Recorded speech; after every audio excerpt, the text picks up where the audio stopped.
আমি কিন্তু কাউকে বলি নাই যে তার প্রয়োজনের চেয়েও কম ঘুমানোর জন্য। কিছু মানুষের 6 ঘন্টা, কিছু মানুষের 7 ঘন্টা, কিছু মানুষের 8 ঘন্টা, 9 ঘন্টা, 10 ঘন্টা ঘুমের প্রয়োজন।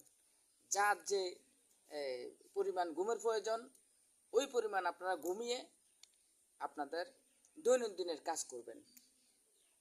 আমি কাউকে বলি না যে তার প্রয়োজনের চেয়ে কম ঘুমানোর জন্য।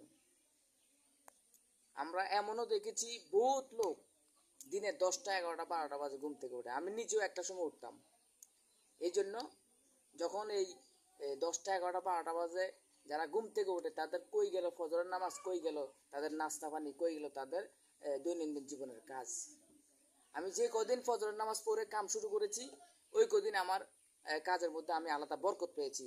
যেটা হাদিসে আল্লাহ রাসূল সাল্লাল্লাহু আলাইহি ওয়াসাল্লাম বলছে, কোনো ব্যক্তি যদি ফজরের নামাজ পড়ে তার কাজে যোগ দেয়, তাহলে তার কাজের মধ্যে আলাদা বরকত পাওয়া যায়।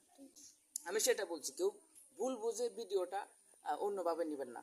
ফজরের নামাজ পড়ে আপনারা কাজ করুন, তখন এই কাজে আপনারা বরকত পাবেন। আমি যখন ফজর নামাজ পড়ে একটু ঘুমাইলাম, এই ঘুম যাওয়ার কারণে আমার প্রায় 2 থেকে 3 ঘন্টা আমার কাজের লস হয়। আমি সেটা আপনাদেরকে বুঝাইতে চাইছিলাম, কিন্তু আপনারা এটা অনেকে অন্যভাবে নিচ্ছেন। সবাই ভালো থাকবেন, সুস্থ থাকবেন। আল্লাহ হাফেজ।